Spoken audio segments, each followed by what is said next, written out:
Então, nós vamos começar a falar com vocês aqui, primeiro,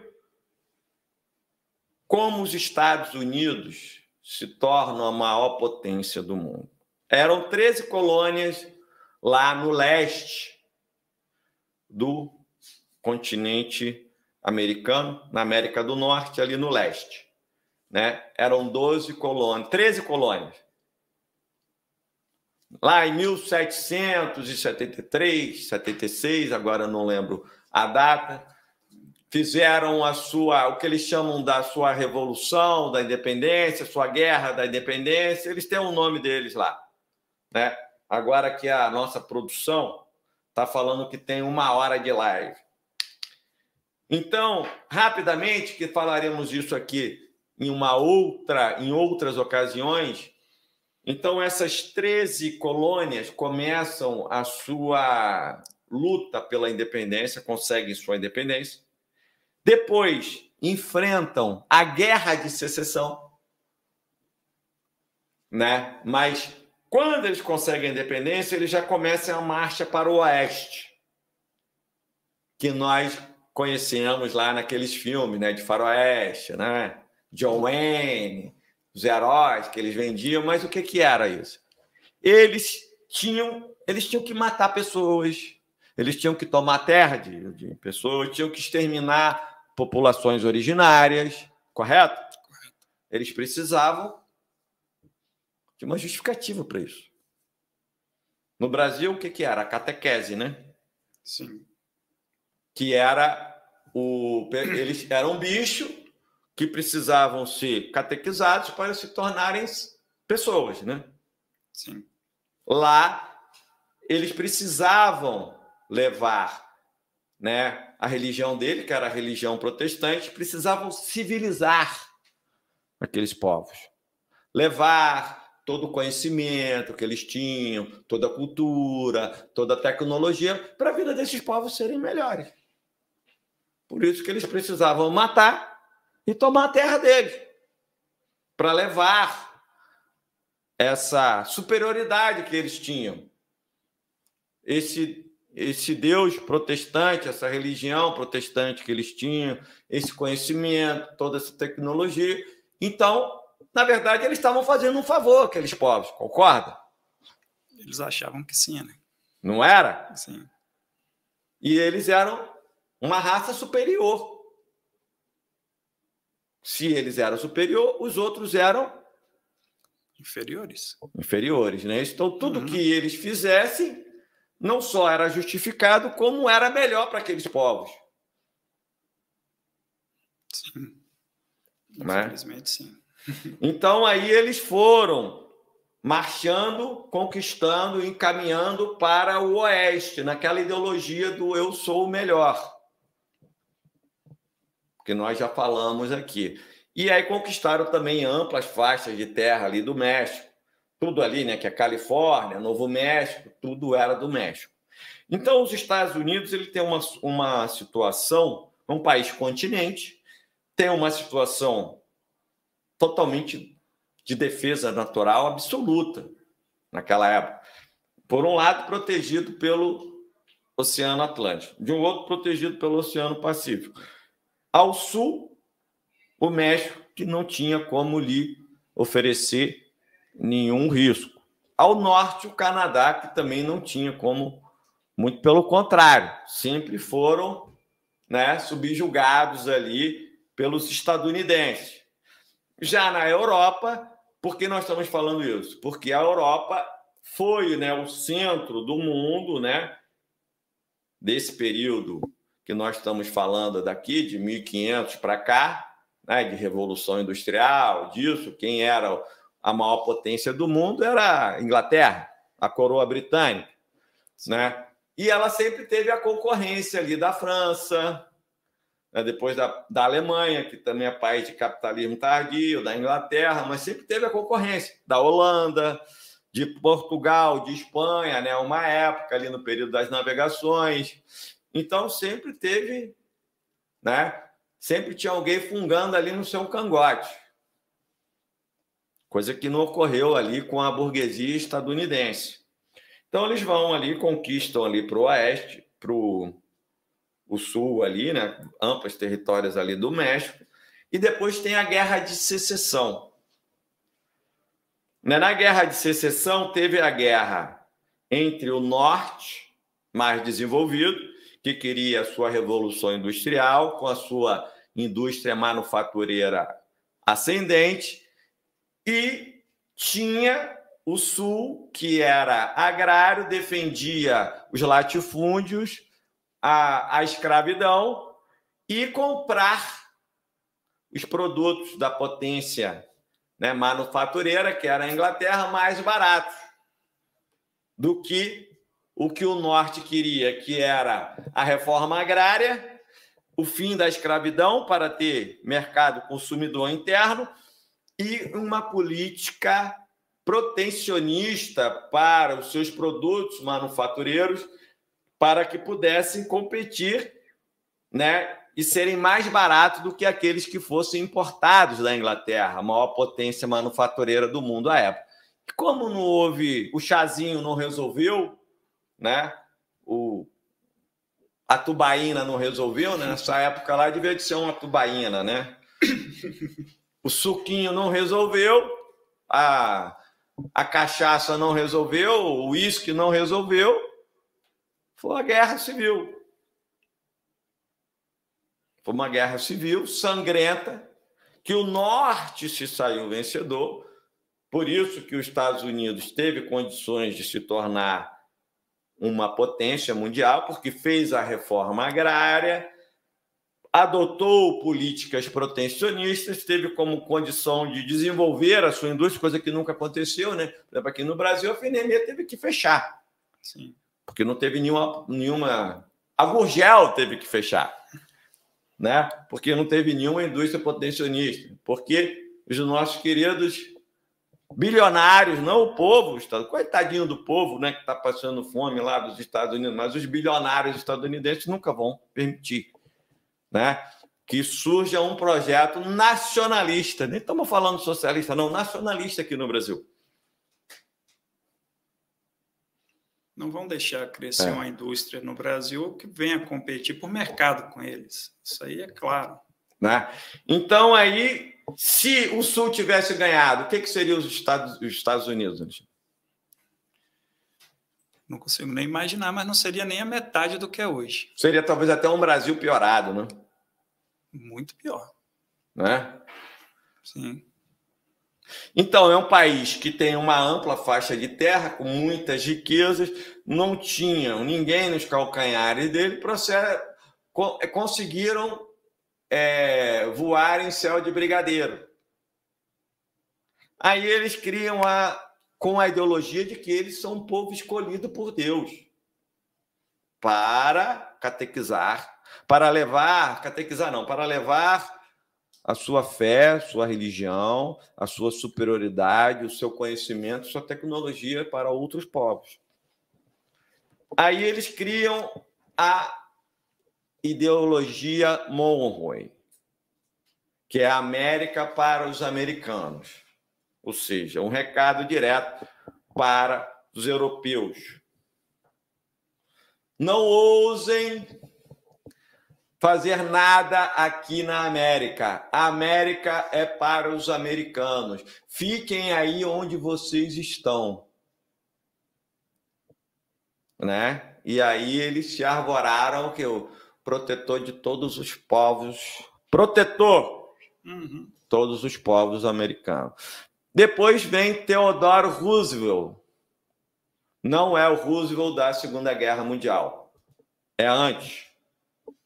Com o Big Stick. Não sei se a pronúncia é essa, porque eu não sou bom no inglês. Mesmo se fosse estudar uma outra língua, eu começaria estudando o espanhol e não o inglês. O inglês seria a segunda língua que eu estudaria. Eu começaria com o espanhol, que eu acho uma língua mais bonita. Tem mais a ver com o português também. Então, mas no Brasil, e que somos colonizados, falar inglês é sinônimo de inteligência. Se você não fala inglês, você é burro. acho que eu sou burro. Né? Então, essa é a mentalidade. Né? Porque nós somos um povo colonizado. Né? Sim. Então, eles criam o porrete, o grande porrete. Big, todo mundo sabe, né? Tique porrete, o grande porrete. Ou seja, quem não se comportasse como eles, estadunidenses, achassem que deveria ser o comportamento correto, eles poderiam intervir e atuar como polícia do mundo. Quem morou nos Estados Unidos e conviveu, eles sabem que eles têm essa ideologia que eles são a polícia do mundo. Eles são a polícia do mundo. Na época do Big Stick era isso, porque não se comportasse como eles entendiam que deveria ser o comportamento correto, mas isso foi se aperfeiçoando. Quem não, para defender a democracia, para defender os direitos humanos, então eles são a polícia do mundo para defender a democracia, os direitos humanos, a liberdade, né? Mas nessa época não era tão elaborado assim, era o Big Stick, o grande porrete. E aí eles passam a intervir, principalmente aqui, América Central, né? Ou seja, e sempre os Estados Unidos não têm amigos, têm interesses econômicos. Ou seja, sempre zelando pelos mercados dos negócios das suas burguesias. O Estado e a burguesia andando, caminhando juntinho, abraçadinho. Você invade e sempre derrubando os governos, que ele fala, é a mudança de regime, e sempre atuando para mudar o regime nos países ali que eles... Vide o caso de Cuba, que eles sempre interviram em Cuba, e Cuba era, né, o caso de Porto Rico, que ninguém sabe se é um território estadunidense, se é um país, né, se é um país... né? Com intervenção.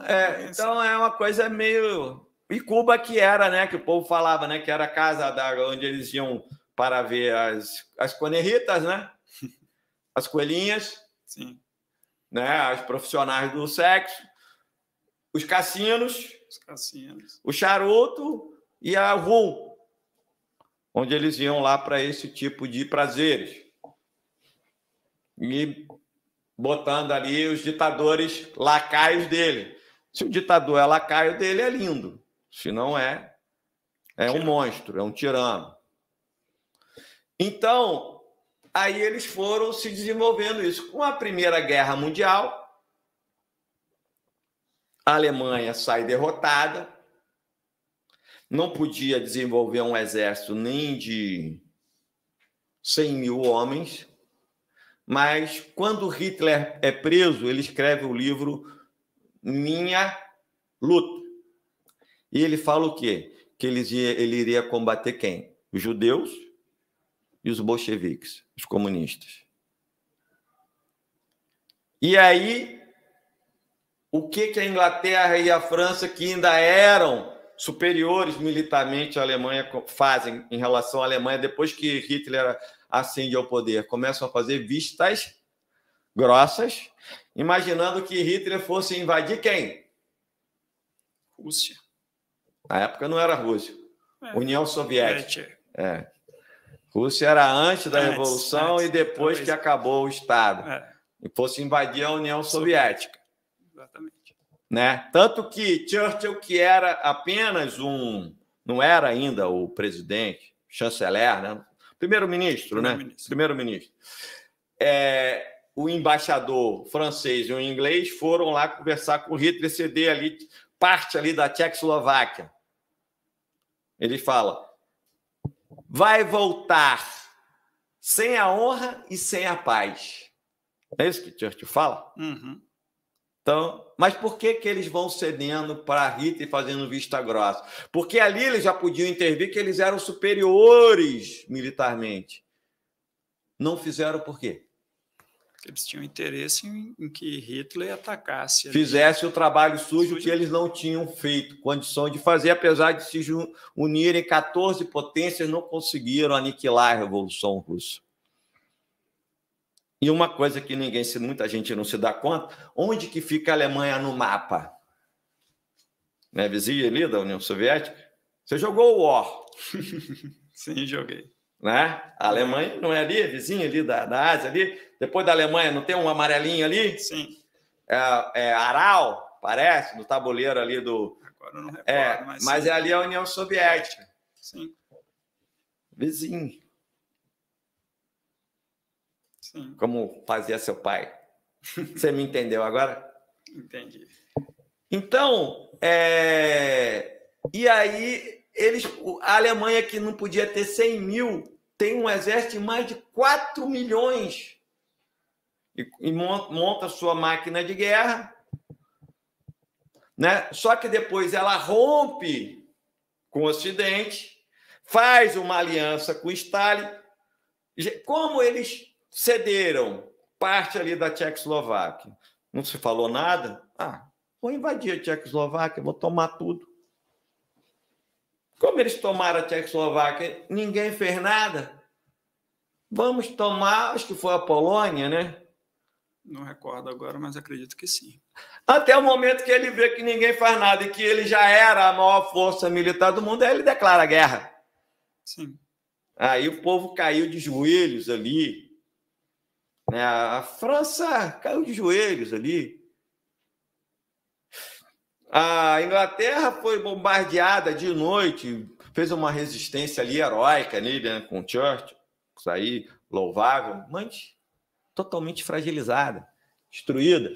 As defesas marinhas deles fizeram a diferença. Depois foi até para ali África Corps, né? Foram ali para a África dominar território. Ou seja, depois o mundo passou a ser, né, o estado vital, né, para a grande Alemanha, o povo melhor do que a raça melhor do que todos, que era a raça ariana. E aí ele parte para atacar a União Soviética e aí perde na batalha lá de Stalingrado, e é ali que ele é derrotado, mas os Estados Unidos não teve, o único ataque que teve em território, a única guerra que os Estados Unidos teve, nem foi uma guerra, foi apenas um ataque, foi o Pearl Harbor, que foi da aviação japonesa que atacou ali uma base naval ali estadunidense. Só. A única guerra que eles tiveram ali foi ali, que eles conquistando, né, territórios ali mexicanos. Ou quando os marinheiros, né, que eles usam um termo, né, os marinheiros americanos vão chegando e invadindo, né, outros países para derrubar. Eles não vieram aqui no golpe de 64? Sim. Não tinha uma frota da 4ª Armada estadunidense aqui? Sim. Mas eles não usam o termo marinheiro, não. Eles usam um outro termo aí que agora me fugiu. Também me fugiu. Né? Então, com isso, os Estados Unidos, com a derrocada, né, da Inglaterra, tanto na Primeira como na Segunda Guerra, os Estados Unidos nadando de braçada, ele se torna a maior potência do mundo, uma potência imperialista, né? No qual eles dominam o mundo inteiro. E aí tinha uma contrapartida, que era com a Guerra Fria, a União Soviética, e os países, né, tinha a OTAN, né, e tinha o Pacto de Varsóvia. Né? OTAN, Organização dos Tratados do Atlântico Norte, e ali também, né, do Pacto de Varsóvia. Então tinha aí essa coisa da Guerra Fria que caminhou, mas o Ocidente todo sobre a hegemonia estadunidense. E aí, Alexandre, surge, né? Você tem um teórico alemão, Barão de von Clausewitz, que tem a tríade clausewittiana. Quando um país está em guerra com outro, não é apenas as forças armadas, as forças militares desses países que estão em guerra. É também, obviamente, o Exército, a Marinha, a Aeronáutica que estão em guerra, como também as lideranças desse país e a sociedade civil desse país. É uma tríade. Né? Barão de von Clausewitz, tríade clausewittiana. E quando uma desses pilares de sustentação dos países que estão em guerra não estiverem consolidados, esse país certamente este inimigo estará fragilizado. Se ele não tiver as suas forças armadas coesas, se ele não tiver um governo que defenda os interesses daquele país coeso, se ele não tiver uma sociedade capaz de enfrentar, né, o que fez Churchill, não foi criar uma coesão entre governo, liderança, forças armadas e sociedade? Se ele não tivesse criado essa coesão, a Inglaterra seria capaz de resistir? Não. O ataque nazista? Não. Jamais, né?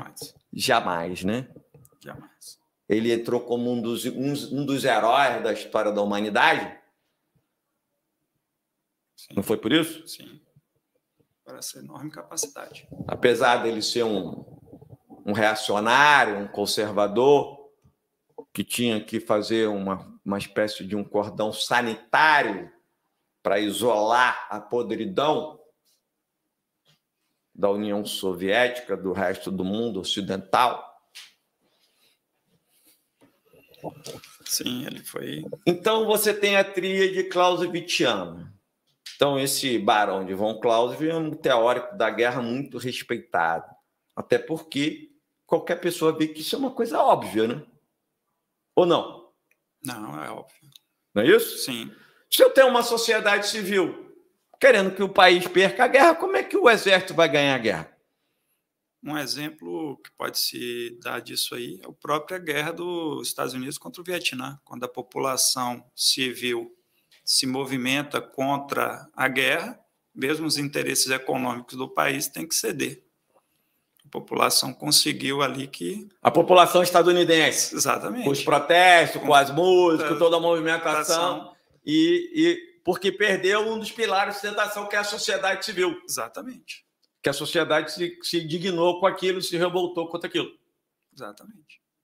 Seu exemplo formidável. Formidável. Só que a coisa, né, da razão instrumental vai o quê, Alexandre? Vai evoluindo, vai se desenvolvendo. Então, na Guerra da Coreia, teve um aviador chamado John Boy, que era um exímio combatente, piloto de caça, de combate. E aí, com feitos, né, com proezas, heróis de guerra, aquela coisa toda, ele é convidado, né, para trabalhar no Pentágono, desenvolver os seus estudos.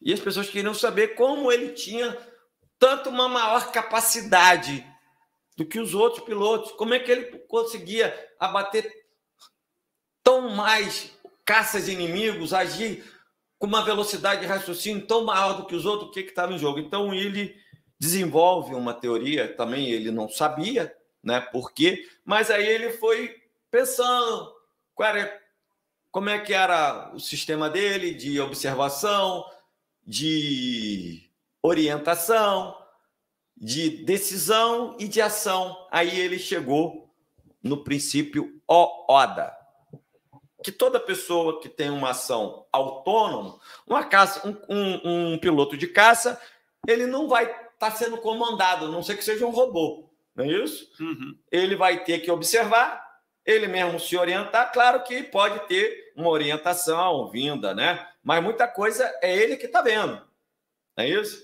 Pode a torre de comando falar, ó, tem exército inimigo ali e tal, mas muita coisa tem que ser decidido, observado, né, orientado, decidido e agido. Ali a ação tem que ser dele.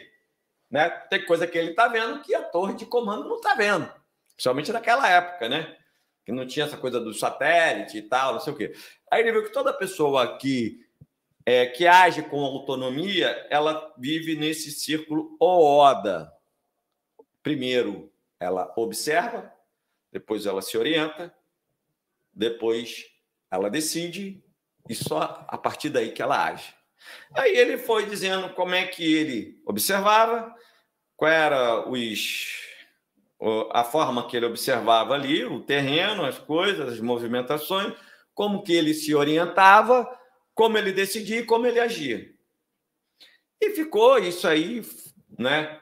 Foi sendo pesquisado e tal, e a partir daí, desse estudo dele, né, se desenvolver, aí já são outros teóricos e a coisa vai evoluindo, né, você sabe, né? A pessoa vem, o outro agrega mais um ponto, tal, não sei o quê. Se você atuasse, isso vai até para o marketing, para propaganda, como induzir e manipular as pessoas e passa a ser desenvolvido também nessa área.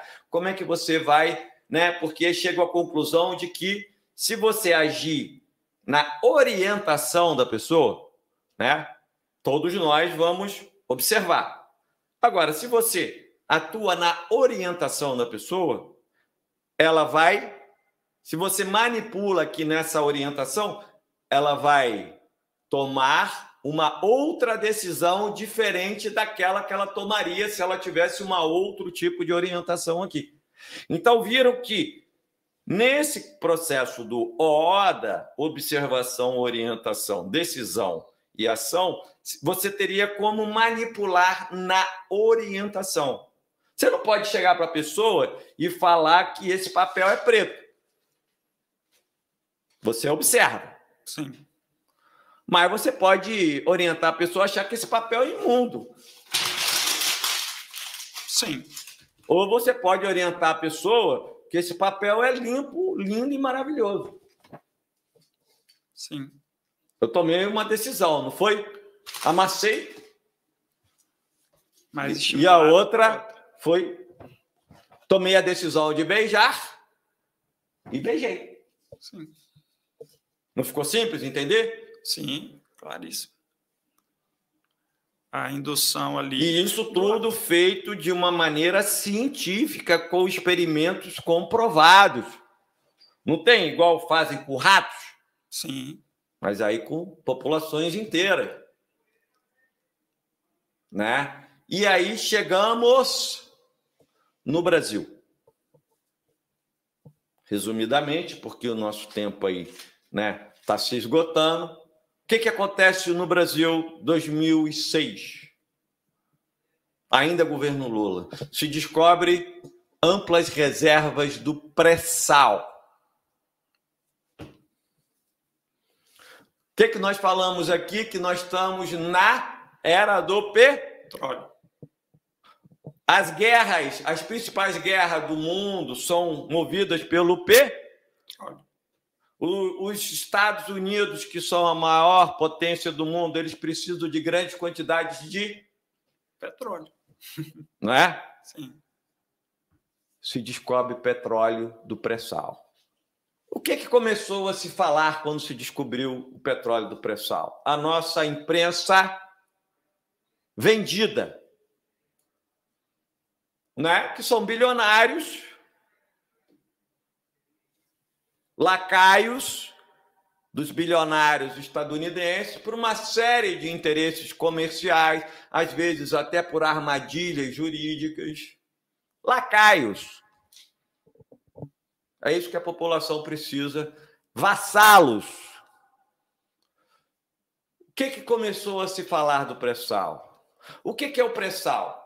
A Petrobras, uma empresa genuinamente brasileira, que Getúlio Vargas, né?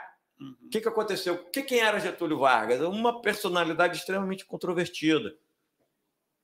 Um cara que, né, assumiu o governo, depois implantou uma ditadura, depois se elegeu com o voto do povo, mas quer se queira de fazer todas as críticas, todos os elogios e tal, ele tomou no seu governo, ele fez o governo nacionalista, de defesa dos interesses do Brasil e do povo brasileiro. Ele tomou decisões corajosas que favoreceram muito o povo brasileiro num período de entre-safra. Né? Entre-safra não é a palavra técnica, em que estava tendo uma derrocada de um império, que era o Império Britânico, não é isso? Com a ascensão estadunidense. Então, você teve um interregno ali que, tipo, o mundo ficou sem comando, não é? E aí, muitos países aproveitaram essa brecha para desenvolver projetos nacionalistas, como ocorreu aqui no Brasil de Getúlio Vargas. E uma das coisas que Getúlio Vargas fez foi o quê? O petróleo é nosso e criou a Petrobras. Uhum. Isso foi em 52, né? Quando ele já... Depois que ele já é eleito, depois ele é obrigado a dar um tiro no peito, né? Acho que... Quando ele vê que ele já... As forças entreguistas do Brasil iriam ser vitoriosas com a maquinação, né, da embaixada estadunidense aqui e uma série de outras, Carlos Lacerda e outros entreguistas, né, e forças do atraso, diferente do que aconteceu lá nos Estados Unidos, onde as forças progressistas ganharam do norte, é que sempre ganharam o sul, sempre ganhou o sul, né, as forças do atraso. Uhum. Aí Getúlio é obrigado a se suicidar, dar o tiro no peito, atrasando o golpe que ocorreria. Logo ali no governo dele, atrasou 10 anos. Ele dá o tiro do peito em 54 e o golpe militar dos entreguistas militares brasileiros ocorre em 64. Então, ali, ele cria a Petrobras e o petróleo é nosso, junto com a campanha da sociedade civil. Então, não houve brecha para o inimigo avançar, porque o governo, a liderança era a favor da Petrobras. A sociedade civil, Monteiro Lobato e outro, a favor da criação da empresa. Da defesa da riqueza. As Forças Armadas também. Então, não teve espaço para a atuação do inimigo estadunidense. Porque na tríade clausewittiana estava tudo consolidado ali. A liderança, sociedade civil e as Forças Armadas, imbuídas no petróleo é nosso. Só que, quando assume o governo neoliberal de FHC, o príncipe da sociologia, o que ele faz? Muda a Petrobras, que tinha o monopólio, passa a ser,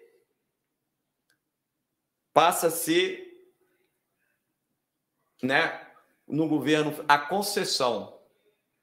A Petrobras tinha o monopólio da exploração do petróleo no Brasil. Com o FHC vem a concessão. Com a descoberta do pré-sal em 2006, no governo Lula, o que a mídia entreguista no Brasil falava? Porque é uma tecnologia desenvolvida pela Petrobras, né, de perfuração. Você tem que romper uma grossa camada de sal para atingir o petróleo numa profundidade de, muitas vezes, de 7.000 metros. E quem desenvolve essa tecnologia, para orgulho de todos nós brasileiros, é a nossa empresa Petrobras. Pioneira no mundo para a perfuração. Mas o que é a nossa empresa? Esse petróleo, esse gás não tem serventia nenhuma. É tipo assim, né? Eu vou comprar seu carro, eu vou falar o quê? Seu carro, o pneu está furado, está podre aqui, já bateu, já capotou, tem que remendar aqui, fazer aquilo, botar um monte de defeitos, né? eu vou comprar, de repente você vai falar, cara, fica até de graça com o meu carro, pô, meu carro tá ruim demais, se você cair na minha conversa, né? Não, pô, cara, fica com o meu carro aí de graça, não precisa pagar nada não, que esse carro tá com tanto problema que você vai me fazer um favor e tomar esse carro para mim. Né? Então, eles estavam querendo desvalorizar o produto para tomar o produto ali do mais baratinho possível, na bacia das almas, né? Como se diz. Né? E aí, foi isso, aí a Petrobras desenvolve essa técnica. Aí, um outro acontecimento. Edward Snowden.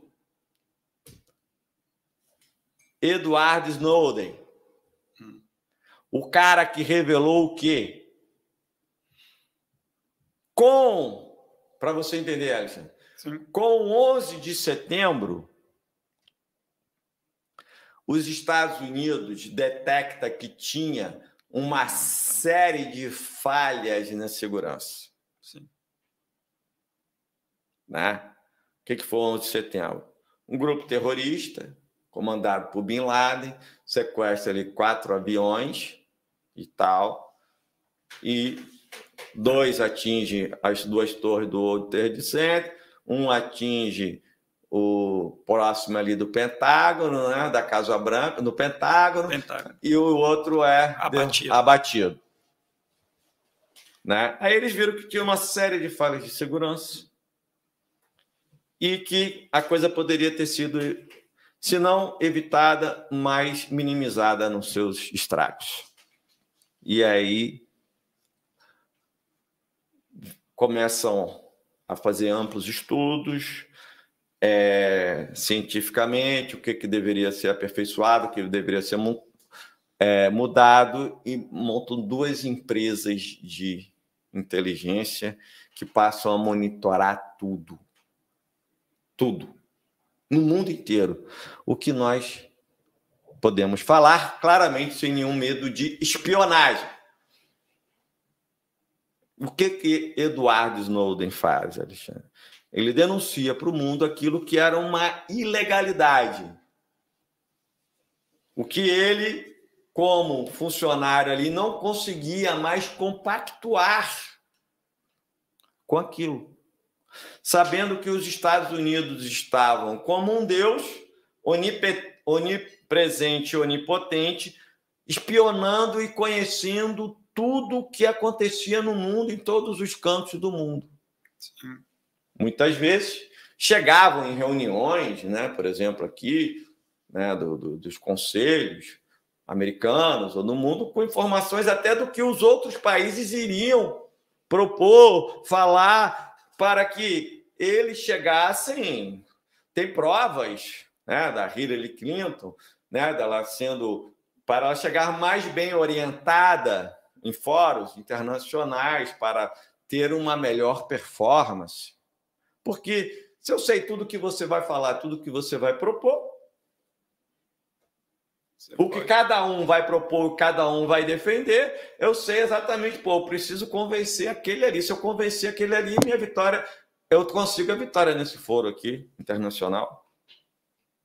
Tá 6-5 para ele, eu só preciso mudar um votinho. Já tinha até a informação de qual seria o mais frágil, né? Qual que estava mais vulnerável. Mais vulnerável. Entendeu? Então a coisa não é para amador. Sim. Aí Edward Snowden revela isso. Aí você vem aqui e começa a pipocar.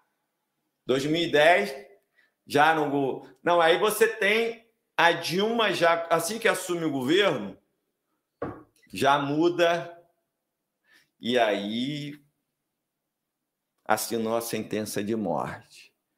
Sim. Contrariou os interesses das petroleiras americanas. Já mudou da concessão para a lei de partilha.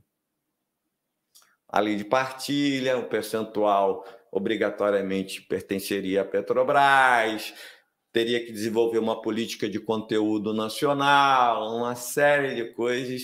Eles tentam, de todas as formas, impedir a aprovação da lei de partilha ali, né, no Congresso Nacional. Inclusive, o agente estadunidense aqui, né, o entreguista José Serra, né? Promete que ganhando as eleições de 2010, tudo voltaria, não, tudo seria mantido, a lei de concessão seria mantida e tal, né? Eles dão Serra perde 2010, a partilha é aprovada, eles já começam a ver que tem que haver uma mudança de regime, né? Uma mudança de regime. Sim. Né? Mas deu seu tempo? Não, pode continuar. Deu a mudança de regime, precisava ver uma mudança de regime. Né? Precisavam fazer uma mudança de regime. Porque tinha se aprovado a lei de partilha no Brasil. E aí eles vão colocando em prática todos os seus métodos que foram dando ali certo nas revoluções coloridas, como deu certo na Ucrânia, que era da cor laranja. Revoluções coloridas porque...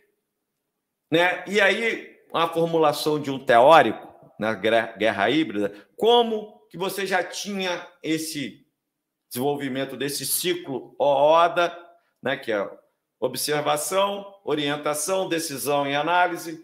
Como é que você poderia... Aí tem um outro teórico falando o seguinte, que você poderia interferir no ciclo de orientação de populações inteiras para que a própria população do país agisse para os interesses que os Estados Unidos gostariam que prevalecesse, para, assim, se vencer uma guerra sem precisar matar nenhuma pessoa, sem precisar dispêndio com guerras, com forças armadas, e fazendo com que a própria população fosse manipulada a partir do momento que você intervisse na orientação das pessoas para que essa própria população atuasse nos interesses estadunidenses. Né? E aí você tem as revoluções coloridas, né? O que acontece, né, em várias partes do mundo e no Brasil. E quando, né, aí você tem esses casos de espionagem na Petrobras, no governo Dilma, sim, né, onde eles já sabiam todo o potencial do pré-sal, reservas valiosíssimas que o governo brasileiro estava pretendendo, Alexandre, gastar com a saúde e com a educação do povo brasileiro. Um crime. Um crime, pelo amor de Deus. Um dinheiro que ia cair muito bem nos bilionários estadunidenses, nos irmãos Koch. Não acha, não? Sim, com certeza. Uma riqueza dessa do pré-sal, em vez de ir para as empresas, né, de petróleo estadunidense, ir para a educação do povo brasileiro, em vez de ir para os acionistas estrangeiros, não só estadunidenses, mas ir para a educação e a saúde do povo brasileiro. Fortalecimento de uma indústria, né, local, petróleo, uma empresa forte. Uma cadeia de milhões de empregos. Sim. Né? E aí vem um outro detalhe. Como eles têm todas as informações em todos os lugares, eles começam, né, o Deep State, aquele, né, a CIA, a FBI, os advogados, os promotores, os procuradores. Então, aí eles vão fazendo convênios com os juízes, né? Então, com o surgimento da Rússia, da China e outros atores, não é tão simples agora como era antes. Eles decidem invadir o Iraque, está invadido. Mas se a Rússia conseguir um dissidente, como ocorreu lá na Síria, e arma, e enfrenta, e impede, tudo bem que eles têm boa parte ali do território da Síria e roubando boa parte do petróleo da Síria, mas não foi tudo. Não foi como no Iraque, né? Não foi como no Iraque. Não foi como na Líbia. Então, já não é mais tão simples assim. Seria muito simples, por exemplo, se a Venezuela não tivesse uma aliança estratégica com a Rússia para a defesa do seu território, ele já teria invadido a Venezuela. Você tem alguma dúvida disso? Nenhuma. Né? Já teria tomado o petróleo da Venezuela para eles, na mão grande. Né? Sim, já abalaram até um dos 3 pilares, né? A população. É isso? Então, aí eles já sabiam de tudo, do potencial das reservas, que já tinha tecnologia, né? O que a imprensa entreguista dizia que seria inviável, que não teria valor nenhum, que deveria deixar para empresas estrangeiras, porque seria um grande negócio, porque quando tirasse o petróleo de lá do pré-sal, sairia mais caro do que o valor do próprio petróleo, do próprio produto. Seria mais caro para tirar o petróleo do que o valor do próprio petróleo, que seria melhor a gente malandramente entregar para as empresas estrangeiras fazer isso. Porque eles estariam pagando para ter prejuízo aqui e a gente malandramente estaria ganhando um dinheirinho. Entendeu, Alexandre? Uhum. Mas reforça aí minha verba publicitária. Incrementa aí minha verba publicitária. Engano todo mundo. Uma mentira 1000 vezes dita, não foi isso que foi falado lá por Goebbels, na Alemanha? Uma mentira 1000 vezes dita se torna verdade. Então, você tem aí, né, que eles já tinham tudo isso, só faltava uma fagulha. Eles começaram a pagar a mídia para falar de crise. O brasileiro não aguentava mais. Ligava a televisão, crise. Rapaz, eu fiquei até assim, estarrecido, porque falava tanto em crise no Brasil. Eu falei, cara, vou morrer, vou ter um ataque cardíaco. A inflação, desemprego, e o mundo está se acabando. E o governo Dilma desgraçou com tudo. A Dilma é culpada de tudo e tal, não sei o quê. Aí eu fui com minha filha, viajei para Orlando, nos Estados Unidos. Dia 2, cheguei lá, 2 de janeiro de 2015. Eu falei, porra, não vou ver nenhum brasileiro aqui, né, cara? O Brasil está numa crise. Cara, eu só vi brasileiro lá em Orlando, eles estavam contratando brasileiro para atender brasileiro. Você só via brasileiro lá. Aí me falaram assim, eu ia lá comprar, né, um iPhone, um iPad, não aquele computador, o Mac, né, e tal, para mim, para minha filha e tal. Falou, você vai ter que chegar 6 horas da manhã lá e tal, o shopping 8 horas da manhã, você vai ter que chegar 8 horas da manhã, o shopping abre às 10. Aí eu cheguei às 10, né? Você tá com viagem, você não vai, pelo amor de Deus, você tem que ser muito fominha, né? Cheguei às 10, entrei na fila lá no final, aí fomos atendidos, demorou um pouco a fila, né? Tinha aquela fila, só brasileiro na fila. Só brasileiro. Aí fui conversar com um funcionário lá da Apple, lá do shopping de Orlando, o cara até parecia o Tom Cruise. Tipo o galã, baixinho, igual o Tom Cruise, só que para melhorar ainda tinha os olhos azuis.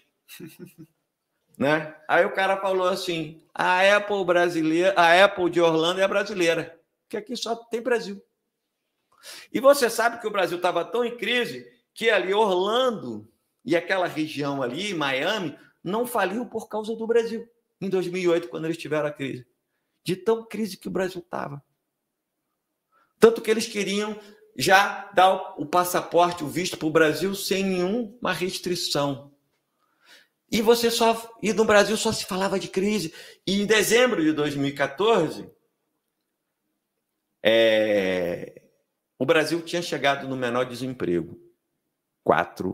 Ponto 3. Não estou dizendo que não teve erros no governo Dilma, que não tinha um problema, mas começou-se a fazer uma lavagem cerebral para a população abandonar o governo.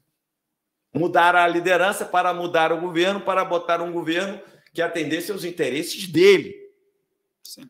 Aí vem toda uma tecnologia, a criação de... Aí você tem o quê? Grupos que são financiados aqui, né? Os tenentes, os propagandistas, que eles chamam, né? E a própria população civil. E você tem o quê? MBL, Movimento Brasil Livre, vem para a rua, tudo recebendo verbas estrangeiras na veia, né? E fabricando, aí começa a ter ali, aí tem um estopim que eles estavam aguardando ansiosamente, as jornadas de junho. Eles vão fabricando mais satisfação, né? E gerando, a população vai tendo aquela lavagem cerebral de crise, que, pelo amor de Deus, alguma coisa precisa ser feita e tal. Aí tem a jornada de junho de 2013, né? Amplas massa da população tomam as ruas, mas num movimento totalmente despolitizado e apartidário, não poderia ter nenhuma colocação de partido, e o gigante acordou, Galvão Bueno. Alô, você, amigo da Rede Globo, o gigante acordou. Né?